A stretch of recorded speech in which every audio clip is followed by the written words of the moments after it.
तपाईँकै अनुसार चाहिँ अब हाम्रा नेपालका चाहिँ व्यक्तिहरूलाई हामी क्रिस्चियन भए पनि हामी हिन्दूमा फर्काउँछौँ, त्यो त राम्रो पक्ष हो। तर क्रिस्चियन जुन चाहिँ अमेरिकामा बस्ने क्रिस्चियनहरू हो, युरोपियन क्रिस्चियनहरू हो, उनीहरूलाई पनि हामी हिन्दू बनाउनुतिर लाग्ने कि नलाग्ने? मैले अघि तपाईँलाई उदाहरण दिइसकेँ।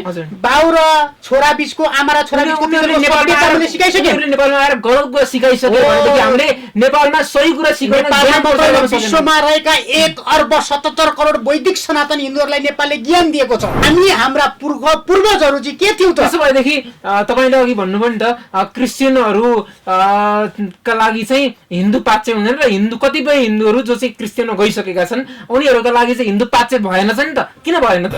साँच्चीकै येशू ख्रीष्ट साँच्चीकै जीवित परमेश्वर हो र उहाँको रगतले सारालाई सृष्टिले सारालाई जगतलाई पुर्याइदिएको छ भने येशू ख्रीष्टले ल परमेश्वर नेपालका भए जति सबै जनता जति इसाई भइहाल्नु भन्दा भइहाल्थ्यो नि। हाम्रो उद्देश्यमा अब हाम्रो उद्देश्य एक घर एक सेना तयार गर्ने उद्देश्य छ। एक घर एक हिन्दू सेना नेपालका 77 जिल्लामा प्रत्येक गाउँमा र दूर दराजमा गएर प्रत्येक घरमा एक घर एक हिन्दू सेना खडा गरेर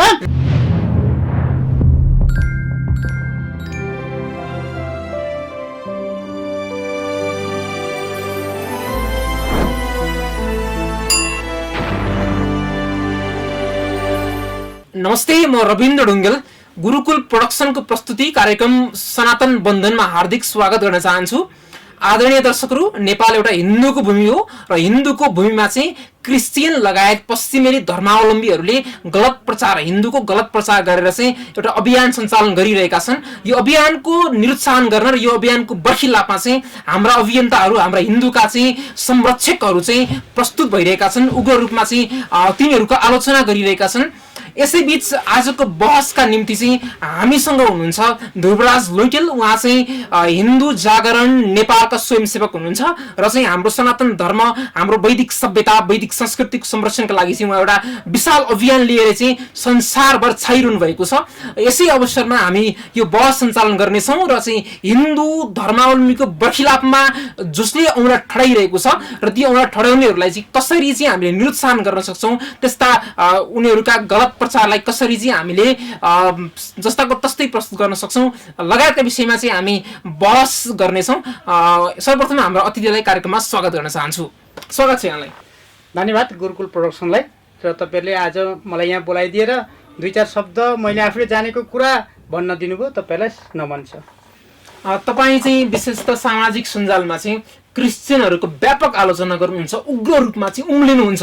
यो उम्लिनुको पछाडि चाहिँ तपाईँमा अलिकति द्वन्द्व पनि त मिसियो नि, होइन र? द्वन्द्व भनेको तपाईँले पनि धर्ममा द्वन्द्व त नहुनुपर्ने हो, अथवा हिन्दू धर्ममा किन चाहिँ तपाईँ द्वन्द्वात्मकतिर चाहिँ अलिकति उन्मुख भइरहनु भएको छ? असाध्यै राम्रो विषयवस्तु राख्नुभयो हजुरले। क्रिस्चियन इसाईहरू भनेको कुनै पनि धर्म होइन, इसाई भनेको एउटा पन्थ हो। र म बारम्बार भन्ने गर्छु जिसस क्राइस्ट, जुन इसाईहरूले मान्ने आफ्नो गुरु हुनुहुन्छ जिसस क्राइस्ट, उहाँ कुनै पनि धार्मिक व्यक्तित्व होइन, उहाँ एउटा काल्पनिक पात्र मात्रै हुनु। उहाँ त्यसो भए धर्म भनेको चाहिँ के हो त? हाम्रो नेपालमा पनि धेरै संस्कृति माने धर्म भनेको वैदिक सनातनी जुन युग युगदेखि चलिआएको एउटा परम्परा हो, जुन युग युगदेखि मान्दै आएको एउटा संस्कार हो, त्यसलाई भनिन्छ धर्म। त्यो एउटा सूर्यको धर्म हुन्छ, जस्तै पानीको आफ्नो प्यास मेटाउने धर्म हुन्छ, जस्तै कुनै ढुङ्गाको त्यसले दिने जग एउटा त्यसको धर्म हुन्छ भने सबैको आफ्नो धर्म हुन्छ। तपाईँले भने अनुसार चाहिँ कर्तव्य निर्वाह गर्नु धर्म भन्नुहुन्छ। तर एउटा कुरा के छ भनेदेखि कर्तव्य सिकाउने, सभ्यता सिकाउने पनि त धर्म हुन्छ नि? गलत हो। सभ्यता सिकाउने धर्म हो भने बाउले छोरालाई जस्तो कि तपाईँले भने अनुसार बाउले छोरालाई जुन संस्कृति सिकाउँछ, जुन सभ्यता सिकाउँछ नि, त्यो त सिकाएकै हो नि त, होइन र? होइन, बाउलाई पाल्नुपर्छ छोराले भनेर जसरी सिकाउँछ नि, हो त सिकाउनु भनेको सभ्यता हो, संस्कृति हो। सभ्यता तपाईँलाई मैले कुरा काटेँ, तपाईँले मात्रै बोलिराख्दाखेरि पनि यसको विषयको उत्तर आउँदैन, फेरि मानिसमा जाँदैन। के छ भनेदेखि तपाईँको सभ्यता, पूर्वीय सभ्यता र पश्चिमी सभ्यता दुईटा भिन्न अङ्ग हुन्। जस्तै आजभन्दा 2000 वर्षभन्दा अगाडि जब बाइबल जिसस क्राइस्टको जुन इसी सम्बन्धको आउनुभन्दा अगाडि त्यतिखेर पनि पूर्वजहरू, त्यतिखेर पुर्खाहरू एउटा प्राकृतिक पूजक थिए, त्यो एउटा संस्कृति थियो, त्यो पूर्वीय सनातनकै संस्कृति थियो। र त्यसलाई जब जिसस क्राइस्ट आए एउटा काल्पनिक पात्र बनियो भने त्यसलाई बिस्तारै समाप्त पारिँदै आयो। त्यो संस्कार संस्कृतिलाई समाप्त पार्दै आइसकेपछि अहिले आएर पूर्वीय दर्शनको जुन बाउ र छोरा बिचको सम्बन्ध, एउटा धर्मको कुरा ल्याएर तपाईँले जोड्नुभयो, त्यही धर्ममा तिनीहरूले अलग आक्षेप लाउने कुकुर्ती गर्ने कार्य भएको हुनाले त्यसलाई धर्म भनिँदैन, त्यो पन्थ हो। त्यो किनभने आजभन्दा भर्खर 2000 वर्ष अगाडि आइसकेपछि त्यसले एउटा धर्म के बोकेर आयो त? काल्पनिक भन्नुहुन्छ तपाईँ? काल्पनिक हो त्यो। सुन्नु न, जस्तो कि तपाईँले भने अनुसार धर्म भनेको हुँदैन, धर्म भनेको चाहिँ एउटा कर्तव्य निर्वाह गर्नु मात्रै हो भन्नुहुन्छ।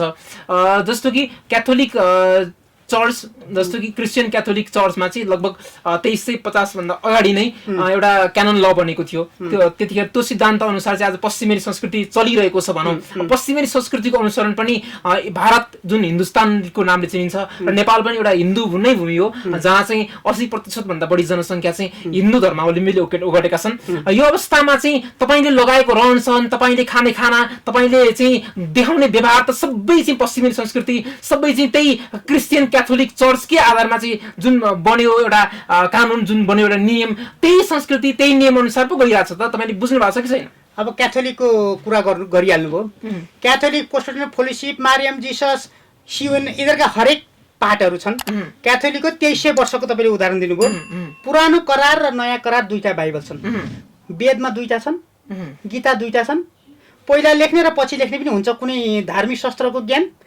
अब पुरानो करार बाइबललाई जहाँ जहाँ मिस्टेक भयो त्यसलाई सच्याएर नयाँ एउटा लेख्ने र त्यसमा नयाँ कुराहरू थप्दै ल्याउने भने कुनै पनि धार्मिक ग्रन्थमा सचिँदै मान्छेको वस्तुस्थिति अनुसार सचिँदै आउने हो भने पश्चिमाहरू टीका लाउँदैनन्। पूर्व दर्शन अनुसारले अहिले आज बाल सङ्गति, भजन मण्डली यस्ता कुराहरू आएर नेपालमा टीका पनि लाउँछन्, यस्तै आएर चुरा पोते पनि लाउँछन्। कोही छन् क्याथोलिकहरू, कोही प्रोटेस्टेन्टहरू छन्, कोही चुरै नलाउने, कोही टिकै लाउनु नआउने, बहिष्कार गर्छन्, मन्दिर छिर्नु नआउने भन्ने हुन्छ। भने उनीहरूको धर्ममा जिसस क्राइस्ट मात्र भगवान हुन्, अरू कोही पनि भगवान होइनन् भनेर संस्करण परिवर्तन गर्दै आएपछि, व्यक्ति नै परिवर्तन गरेर आएपछि त्यो काल्पनिक पात्र नभए के हो त? अब 2300 वर्षको कुरो ल्याउनु भयो। इजिप्टको सभ्यता के थियो? पिरामिड थियो त्यहाँको पुरानो वैदिक संस्कृति थियो। त्यो समाप्त पारो कसले? त्यस पछाडिबाट आएर अहिले धेरै देशका सभ्यताहरू समाप्त पारो कसले? विश्वमा द्वन्द्व मचाए कसले? जस्तो कि तपाईँले त अझ के गर्नु भएको छ, केसम्म गर्नु भएको छ भनेदेखि अब हाम्रा जुन जस्तो हरेक व्यक्तिमा चाहिँ धार्मिक स्वतन्त्रताको हक छ, त्यो मौलिक हकमै पर्छ। नेपालको संविधान 2072 अनुसार चाहिँ उल्लेखित 31वटा मौलिक हक मध्येमा धार्मिक स्वतन्त्रताको हक पनि पर्छ। र तपाईँले चाहिँ त्यो हकलाई अवज्ञा गर्दै चाहिँ हामीले चाहिँ हिन्दू धर्मै मान्नुपर्छ भनेर छ धार्मिक स्वतन्त्रता। तपाईँ के भन्दै हुन्छ? कानुन पढ्नुहोस् न। वैदिक सनातनी धर्मावलम्बीहरूलाई कुनै पनि आफ्नो धर्मबाट परिवर्तन गरेर अर्को धर्ममा नजाने भनेर कानुनमा लेखिएको छ बकाइदा। भने इसाईहरू आजभन्दा नेपालमा आउनुभन्दा 50-60 वर्ष अगाडि कति थिए इसाईको जनसङ्ख्या? त्यो जनसङ्ख्यामा अहिले आएर इसाईहरू 30 लाख जनसङ्ख्या पुग्यो भन्छन्।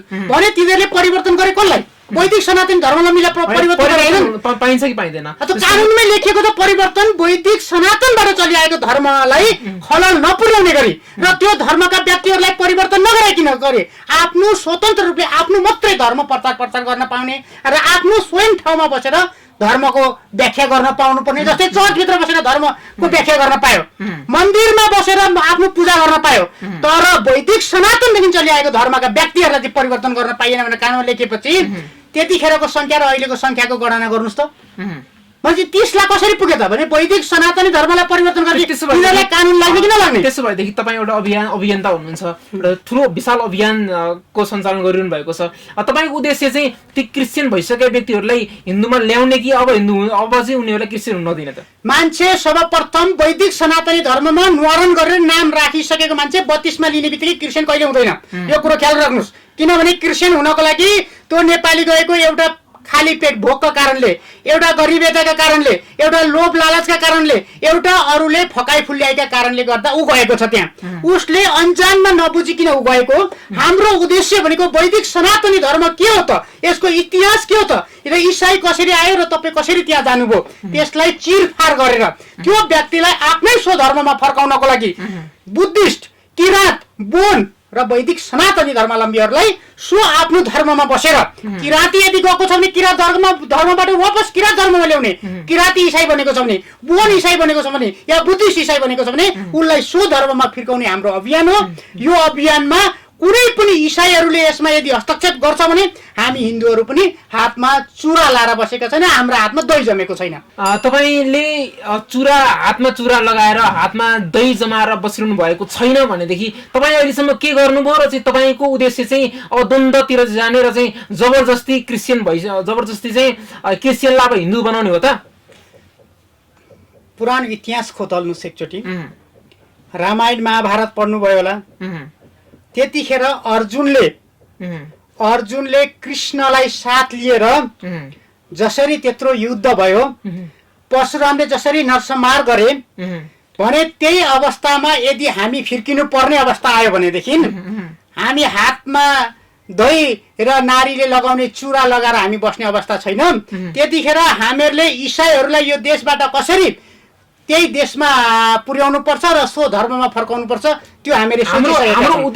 अब हाम्रो उद्देश्य एक घर एक सेना तयार गर्ने उद्देश्य छ। एक घर एक हिन्दू सेना नेपालका 77 जिल्लामा प्रत्येक गाउँमा र दूर दराजमा गएर प्रत्येक घरमा एक घर एक हिन्दू सेना खडा गरेर त्यो गाउँलाई एउटा संगठित हिन्दू बनाएर त्यो गाउँमा भएको इसाई गतिविधिहरू र त्यहाँ रहेका इसाईका चर्चहरू सबै पूर्ण रूपमा बन्द गराउने र स्वयं इसाईहरूलाई स्वधर्ममा हिन्दू धर्ममा वापस फिर्काउने हाम्रो अभियान जारी रहनेछ।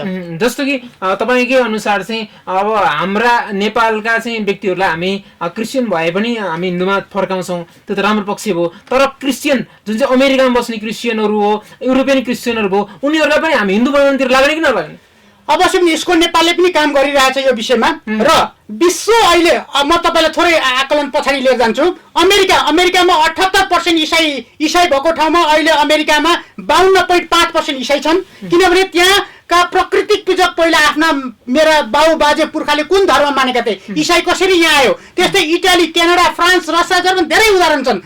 ती देशहरूमा अहिले इसाईको संख्या घट्दो क्रममा छ र इसाईहरू अहिले पूर्वतिर बढी हानिएका छन्। र जस्तै अहिले कोरियामा कति 100 जना इसाई आजभन्दा 200 वर्ष अगाडि 100 जना इसाई छिरेका थिए भने अहिले कोरियामा 82% इसाई बनाइसके। भने इसाईहरूले आफ्नो साम्राज्य राज गर्नको लागि त्यहाँको प्रकृति, त्यहाँको सम्पदा, खनिज वस्तुहरू लिएर जाने उनीहरूको उद्देश्य हो र त्यो ठाउँलाई इसाई बनाएर इसाई राष्ट्र बनाउने उद्देश्य हो। इसाईहरूको मेन एजेन्ट भनेको नेपालमा विश्वमा एकमात्र हिन्दू राष्ट्र नेपाल थियो र त्यसलाई खतम गरेर विश्वमा रहेका इसाई राष्ट्रलाई के देखाउनु छ भने, उसले सन्देश पुर्याउनु छ भने नेपाललाई इसाई राष्ट्र बनाइयो भने ल एकमात्र हिन्दू राष्ट्रलाई चाहिँ हामीले खतम बनायौँ र अब विश्वभरि नै इसाई राष्ट्र हुन्छ भनेर मुसलमानमा यही एजेन्डा लिएर जाने, मुसलमान कन्ट्रीमा यो एजेन्डा लिएर जाने उनीहरूको उद्देश्य पनि हो।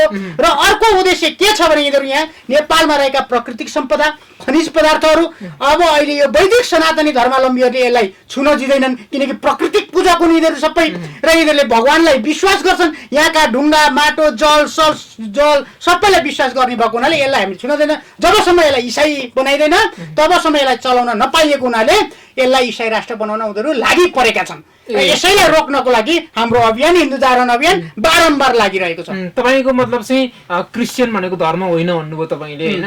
पहिलो त अब त्यसलाई धर्मको रूपमा नहेरौँ नै पहिलो कुरो त धर्म कुरा नहेरेर उनीहरू दलाल रहेछन् भन्ने कुरा हामीले तपाईँको भनाइबाट बुझ्न सकिन्छ। किन अवश्य दलालले एनजिओहरूको मार्फतबाट त्यो हेर्ने हो भनेदेखि विश्वको पहिलो चाहिँ दर्शन भनौँ भनेको क्रम विकासको चाहिँ जसरी सुरुवात हुँदै थियो त्यतिखेर चाहिँ पूर्वीय दर्शनको आविष्कार भयो, पूर्वीय दर्शन बन्यो, त्यही के अनुसरण गरेर पश्चिमी दर्शन बन्यो भन्न मिल्छ?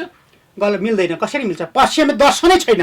पश्चिमी अहिलेसम्म गीता, महाभारत, रामायण जस्ता किताबहरू तिनै साइन्टिफिकली पनि प्रुभ गराएको छ कि पूर्वीय दर्शनबाटै सारा संसारको सृष्टि चलिरहेको छ। जब बाइबलमा लेखिएको कुरो पहिलो दिन पृथ्वी बनाए, दोस्रो दिन जल बनाए, तेस्रो दिन सूर्य बनाए, चौथो दिन यो बनाए, यस्ता यद कुराहरू बोकेर त्यसो भएदेखि तपाईँले भन्नुभयो नि त अघि त पश्चिमी दर्शन पनि छ, पूर्वीय दर्शन, दुईटा दर्शन छ भन्नुभयो होइन? दुईटा दर्शन भन्दाखेरि चाहिँ उनीहरूको दर्शन चाहिँ कस्तो विभाजित छ कि धेरै छ कि कस्तो हो यो? पश्चिमी दर्शन र पूर्वीय दर्शन जुन पश्चिमी दर्शन जुन सभ्यता छ हामीलाई सिकाउने फोरी सभ्यता हो, त्यो फोरी चलन हो। हामीहरूलाई पाच्य नहुने। हामीले किन सिकेको त? बस हामीहरूको नयाँ युन जेनेरेसनहरूलाई पश्चिमाहरूले चाहिँ त्यसभित्र हामीलाई ढल्दैछन्। त्यसो भए तपाईँहरू त असफल नितान्त चाहिँ फेल भएको देखियो नि त, किनकि तपाईँहरू त एउटा पूर्वीय दर्शनको चाहिँ पूर्वीय सभ्यता पूर्वीय संस्कृतिको चाहिँ प्रचार प्रसारमा हिँडिरहनु भएको व्यक्ति हो लामो समयदेखि। यो एक एक्जाम दिन कसैले पनि आएको छैन, फेल र पासको कुरा होइन, तर अनुसरण गर्ने कुरामा पूर्वीय दर्शनमा जति ज्ञान छ पश्चिमी दर्शनमा ज्ञानै नभएको। तपाईँ एउटा अभियन्ता हुनुहुन्छ, अभियन्ताको काम के हो भनेदेखि सबैलाई सुसमाचार सुनाउने पनि हो। सुसमाचार त इसाईहरूले सुनाउँछन्, हामीले कहिले हिन्दूले सुनाउँदैन। होइन होइन सुनाउँदैन, होइन सुनाउनु पर्छ नि त, किनकि तपाईँ एउटा अभियन्ता हो। सुसमाचार भनेकै इसाईहरूले सुनाउने हुनु क्या, त्यो गलत व्याख्या हो। अहिले तपाईँले भन्नु वैदिक सनातनी धर्ममा सुसमाचार भन्ने शब्दै छैन, यो शब्द यो इसाईहरूले ल्याएका शब्द हुन् र उनीहरूले बाइबल जुन घर घरमा पुर्याउँछन् नि त्यसमा चाहिँ सुसमाचार सुनाउने हो। हिन्दूहरूले त ज्ञान दिने हो, हिन्दूहरूले संस्कार दिने हो, हिन्दूहरूले संस्कृति बाँड्ने हो। त्यो संस्कार त बाँड्न सकेनौँ नि त हामीले, पुरातन संस्कृति पुरातन समयदेखि नै। जस्तो कि तपाईँले आफ्नो छोरालाई कति त्यो संस्कृति बाँड्नु भयो, तपाईँले आफै कति सिक्नुभयो, कति अनुसरण गर्नुभयो, कति व्यवहारिक बनाउनु भयो यसलाई। यो कुरो अहिले तपाईँले सान्दर्भिक गर्नुभयो। समाज परिवर्तनसँगै गति पनि परिवर्तन छ, उनीहरू त सिकाइरहेका छन् भनेदेखि हामी त असफल देखियो नि त। उनीहरूले सिकाइरहेछन्, गलत चिज सिकाइरहेछन्। मैले अघि तपाईँलाई उदाहरण दिइसकेँ, बाउ र छोरा बीचको, आमा र छोरा बीचको नेपालमा आएर गलत कुरा सिकाइसक्यो भनेदेखि हामीले नेपालमा सही कुरा सिकाउन विश्वमा रहेका 1,77 करोड वैदिक सनातन हिन्दूहरूलाई नेपालले ज्ञान दिएको छ, नेपालले संस्कार दिएको छ। त्यही संस्कारले त अहिले विश्वभरिका मान्छेहरू पूर्वीय दर्शनलाई अनुसरण गर्छन्। जस्तै अहिले फ्रान्समा, रसियामा, इटालीमा हेर्नुहोस्, अहिले अफ्रिकामा शुद्ध होम पूजा गर्न थालिसके भने अहिले त्यो संस्कार र संस्कृति बल्ल जाग्दैछ। कारण के 2000 वर्ष जन्मिएको येशू ख्रीष्टका सभ्यता र संस्कारहरूले त्यसलाई सखाप बनाएको थियो त्यो ठाउँमा। अहिले उनीहरू बुझ्दैछन्, त्यहाँका मान्छेले त्यसलाई अनुसरण गर्दैछन् कि हामी हाम्रा पूर्वजहरू चाहिँ के थियो त। त्यसो भएदेखि तपाईँले अघि भन्नुभयो नि त क्रिस्चियनहरू का लागि चाहिँ हिन्दू पाच्य हुँदैन र हिन्दू कतिपय हिन्दूहरू जो चाहिँ क्रिस्चियनमा गइसकेका छन् उनीहरूका लागि चाहिँ हिन्दू पाच्य भएन छ नि त, किन भएन त? यस्तो कुनै कम्पनीमा काम गर्न जाँदाखेरि त्यो कम्पनीले तलब दिन्छ, पैसा दिन्छ र त्यो पैसाले मेरो परिवार पाल्छु भनेर नेपाली जुन वैदिक सनातनी हिन्दूहरू त्यहाँ क्रिस्चियनमा गएका हुन् हेर्नुहोस्। धेरै ठुलो हामीले बस गर्नु पनि जरुरत छैन, त्यो एउटा चर्चभित्र छिरेर त्यो बाइबलको पुरा पाना पढेर त्यसले केही पनि लसारपाटो लाउँदैन। त्यो रोग निको हुन्छ, मान्छेका पेट दुखेका, ग्यास्ट्रिक, एड्स, HIV लागेका रोगहरू निको पार्छ भने जुन प्रचार गरि हिँड्छन् त्यस्ता हुने भएदेखि विश्वमा रहेका अमेरिका, क्यानाडा, फ्रान्स विश्वमा धेरै विकसित देशहरू छन्, नेपालभन्दा 100 गुणा विकसित देश छन् इसाई राष्ट्रहरू। त्यहाँका हस्पिटलै नहुनु पर्ने हो, भन्नुहोस् न, त्यहाँ हस्पिटलै नहुनु पर्ने हो। त्यहाँका मान्छेले बाइबल पढ्दैन सबै निको हुन्छ भनेदेखि यदि साँच्चीकै येशू ख्रीष्ट साँच्चीकै जीवित परमेश्वर हो र उहाँको रगतले सारालाई सृष्टिले सारालाई जगतलाई पुर्याइदिएको छ भने येशू ख्रीष्टले ल परमेश्वर नेपालका भए जति सबै जनता जति इसाई भइहाल्नु भन्दा भइहाल्थ्यो नि, किन नभने? जस्तो कि तपाईँले चाहिँ जुन विकसितको कुरा गर्नुभयो र चाहिँ नेपाललाई एउटा अविकसित ठान्नु हो, आफैले एउटा दृष्टि दिनु भइसक्यो, तपाईँले अरू चाहिँ विकसित भन्नुभयो, नेपाललाई अविकसित ठान्नुभयो। अहिले हामीले क्यामेराबाट चाहिँ यो भिडियो तयार गरिरहँदाखेरि चाहिँ क्यामेराको आविष्कार पश्चिमी संस्कृति पश्चिमाली देशबाटै भयो, त्यो कुरा हामीले भुल्नु हुँदैन। र चाहिँ तपाईँले नेपाललाई जुन किसिमले अविकसित भनेर हेला गर्नुभयो, हेप्नुभयो, विकसितको अर्थ चाहिँ के हो त त्यसो भए? होइन, सीतालाई हरण गर्न रावण आउँदाखेरि पुष्प विमान लिएर आएका थिए, त्यतिखेर यिनीहरूले पुष्प विमान देखेका थिए, बनाएका थिएनन् नि, भने त्यसैको अनुसरण गरेर त्यसले चोरेर लिएर गएर बनायो। अब हेर्नुहोस् यही क्यामेराको तपाईँ आविष्कार त्यसले बनायो भन्नुहुन्छ, यो जमानामा बनाइसकेको थियो। त्यतिखेर दूरदृष्टिले एक ठाउँबाट अर्को ठाउँमा अर्जुनले हेर्न सक्थे, त्यतिखेर लङ्कामा वारी बसेर पारी हेरिन्थ्यो, त्यति क्यामेरा चाहिन्छ, हाम्रो आँखाले भेट्न सकिन्थ्यो। त्यतिखेरको हाम्रो दर्शन त्यति अगाडि छ भने यिनीहरूले हाम्रै दर्शन चोरेर आविष्कार गरेर हामीलाई नै बेच्छन् भने त मूर्ख त हामी हौ नि, हामी मूर्ख हौ। किनकि हामी त उनीहरूले बनाएको आविष्कार गरेको सामग्री खरिद गरिरहेको छौँ, आधुनिक बनिरहेका छौँ। हाम्रो आधुनिकताको परिभाषा तपाईँ कसरी दिनुहुन्छ त्यसो भएदेखि? अब आज यी किताब पढ्नु- टाई सुट सर्ट लाएर बस्नु भइरहेछ किताब पढ्नु अब यो आधुनिक त हजुर। खोल्नलाई केही भोजन गर्नु पर्यो केही गर्नु पर्यो नि यो खोलेर खानालाई तपाईँ घन्टौँ समय लाग्छ केही नभए 5-7 मिनट लाग्छ जस्तो कि झुन्डाउनु पर्यो कोट झुन्डाउनु पर्यो हामीले टाई खोल्नु पर्यो तपाईँले- बाँध्नु पर्यो सुन्नु। अब तपाईँले धोती र कुर्ता सुरुवाल कमिज लाउनु भएको पूर्व दर्शनलाई 2 मिनेटमा 1 मिनेटमा सुन्नु। हेर्नुहोस् त्यही हो परिवर्तन हेर्नुहोस् एकदम त्यही हो गतिशील भनेको तब हामीले दिने ज्ञान तपाईँले दिने ज्ञान भनेको ज्ञान दिनुहुन्छ तपाईँले तर व्यवहारिक बनाउनु हुन त्यसलाई उनीहरूले ज्ञानलाई लिए पूर्वीय दर्शनको जुन ज्ञान थियो र त्यो ज्ञानलाई लिएर चाहिँ उनीहरूले आविष्कार गर्न सफल भए हामी ज्ञान मात्रै बाँडिरह्यौँ यस्तो होइन यो गलत हो यो सही हो मात्रै सिकाइरह्यौँ र यो कसरी बन्यो भन्ने कुरा चाहिँ हामीले सिकाउन सकेनौँ पुष्प विमानको चाहिँ पहिले वर्णन भइसकेको थियो भनेदेखि त्यो पुष्प विमान त जहाँबाट नेपालबाटै चाहिँ यो संस्कृति उब्जिएको हो नि त त्यो सभ्यता त्यो संस्कृति भन्दाखेरि त्यो उनीहरूले आजभन्दा हजारौं वर्ष अगाडि लगेर चाहिँ उनीहरूले बनाइसक्दा पनि हामी के हेरेर प्रश्न मैले पूर्ण रूपमा बुझेँ किन चाहिँ त्यतिखेरको कालखण्डमा सारा यही पूर्वीय दर्शनबाट बनेको थियो भने सबै कुरो पश्चिमेलीबाट किन भयो त भन्ने कुरो आयो तपाईँको आजभन्दा हजारौं वर्ष अगाडि 4000 वर्ष अगाडि 4000 वर्ष अगाडि चाहिँ सिन्धु घाटीको सभ्यतादेखिको लिएर उदाहरण हेर्ने त्यतिखेर नेपालमा भक्तपुरको पान्तले दरबार जुन त्यहाँ कलाकृतिबाट बनेको छ त्यतिखेर इफेल टावर बनाएको थिएन हेर्नुहोस् भने त्यतिखेरको त्यो कला यहाँ त्यस्तो थियो दरबार स्क्वायर बन्दाखेरि अमेरिका जस्तो सहर बनेको थिएन काठमाडौँको व्यवस्थित सहर काठमाडौँ भक्तपुर ललितपुर र कीर्तिपुरको व्यवस्थित सहर तयार हुँदाखेरि रसाको जुन बस्ती छ त्यो बस्ती बनेको थिएन भने त्यति हामी अगाडि थियौँ ती पूर्वीय दर्शनका हरेक ग्रन्थहरू हरेक चिजहरू यहाँबाट हेरेर लिएर गएर त्यहाँ अनुसरण गरे त्यहाँ त्यसलाई उब्जाउ गरे त्यहाँ त्यसलाई व्यवस्थित रूपले उनीहरूले बनाए र विश्वको शक्ति उनीहरू खडा भए तर हामीले त्यसलाई अनुसरण मात्रै गरेर बस्यौँ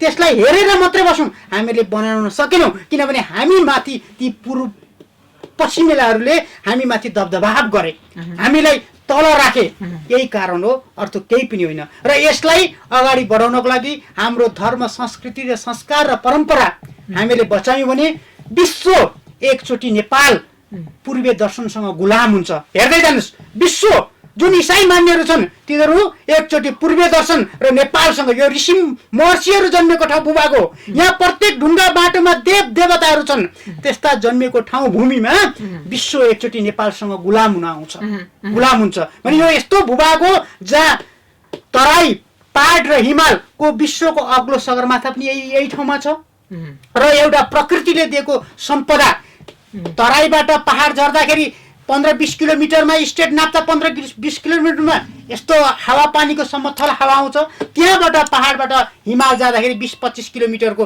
डिस्टेन्समा स्वच्छ हावा पाइन्छ त्यस्तो भूभाग हो यो देश स्वर्गको पुरा ऋषिहरू जन्मेको ठाउँ हो त्यसो भएदेखि तपाईँले अघि कसरी हेपेर बोल्नुभयो कि नेपाललाई अविकसित भन्नुभयो र चाहिँ उनीहरूलाई विकसित भन्नुभयो यिनै देशका चुतिया नेताका कारणले गर्दा अविकसित बनाएका हुन् नेपाललाई यति राम्रो देशलाई चाहिँ तपाईँले चाहिँ अहिले कति राम्रोसँग भन्नुभयो कि प्रकृतिको वरदान अहिले मैले राम्रोसँग पूर्वीय दर्शनले राम्रो भनेको यी नेताहरू अनुसरण गर्ने पश्चिमेलीहरूको अनुसरण गर्ने चुतिया नेताहरूलाई अविकसित बनाएको यिनै नेताहरूले गर्दा हो न त स्वर्गको टुक्रा हो नेपाल मानिसको शरीरको पृथ्वीमा भए जस्तो त्यसलाई व्याख्या गर्ने भने मानिसको शरीरको मुटु भने जस्तै पृथ्वीको मुटु भनेको नेपाल हो म यसरी भन्न चाहन्छु त्यसो भएदेखि ठिक छ तपाईँको अभियान सफल रहोस् र चाहिँ नेपाल हरेक नेपालीहरूले चाहिँ हिन्दू धर्मको ज्ञान सनातन हाम्रो वैदिक संस्कृतिको चाहिँ ज्ञान मात्रै होइन कि त्यसलाई व्यवहारिक पनि बनाउन् र चाहिँ हामी विकसित हुन सकौँ विकसित भनेको अरूको अनुसरण गरेर होइन आफ्नै संस्कृतिको चाहिँ संरक्षण गरेर अनुसरण गरेर चाहिँ हामी विकसित बन्न सक्छौँ आधुनिक बन्न सक्छौँ भनेर सन्देश प्रवाह गर्ने तपाईँको अभियान जुन छ त्यसको चाहिँ लागि तपाईँलाई धेरै धेरै शुभकामना दिन चाहन्छु। अवश्य धन्यवाद पनि नेपालमा रहनुहुने हरेक नेपाली बुवा आमा दाजुभाइ दिदी बहिनीहरूलाई वैदिक सनातनी धर्मावलम्बी मान्नेहरूलाई म के आग्रह गर्न चाहन्छु भने नेपालमा रहेका मठ मन्दिर सम्पदाहरूलाई संरक्षण गरौँ र हामी एकत्रित एक ठाउँमा उभिएर आफ्नो धर्म संस्कार संस्कृति आफ्नो टोल गाउँबाट यसलाई बचाइराखौँ भन्ने आह्वानका साथ गुरुकुल प्रोडक्सनलाई पनि धेरै धेरै धन्यवाद दिन चाहन्छु। हवस् त धन्यवाद। आदरणीय दर्शकहरू, कार्यक्रम हेर्नु भएकोमा हार्दिक धन्यवाद दिन चाहन्छु। नेपाल एउटा हिन्दूको भूमि हो र यसको संरक्षणका लागि चाहिँ तपाईँ आफै उठ्नुपर्छ। हाम्रा चाहिँ आदरणीय गुरु ध्रुव राज लुइटेलले भने जस्तै एउटा घरमा एउटा सेना होइन, तपाईँ आफै एउटा हुनुपर्छ र तपाईँले नै चाहिँ हिन्दू धर्मको संरक्षण गर्नुपर्छ। मैले मेरो वैदिक सभ्यता वैदिक संस्कृतिको चाहिँ संरक्षण गर्नुपर्छ भनेर चाहिँ कर्तव्य निर्वाह गर्नुभयो भनेदेखि नेपाल एउटा जसरी पहिला चाहिँ हिन्दू धर्म पहिला चाहिँ पूर्वीय संस्कृतिको चाहिँ एउटा उद्गम स्थल थियो, यो उद्गम स्थललाई हामीले बचाइराख्न सक्छौँ र नेपाल एउटा स्वर्गको टुक्रा हो र पृथ्वी शरीरको मुटु भने जस्तै पृथ्वीको मुटु भनेको नेपाल हो, जसरी ध्रुवराज लुइटेलले भन्नुभयो हो। त्यसरी नै हाम्रो मुटुलाई संरक्षण गर्नका लागि हामीले हाम्रो वैदिक सभ्यता वैदिक संस्कृतिलाई संरक्षण गर्नुपर्छ। त्यसका लागि तपाईँले पनि आजैबाट है मात्र होइन, अहिलेबाट नै यो अभियानको सुरुवात गर्नुपर्छ र यो अभियानमा हातेमालो गर्नुपर्छ। धन्यवाद।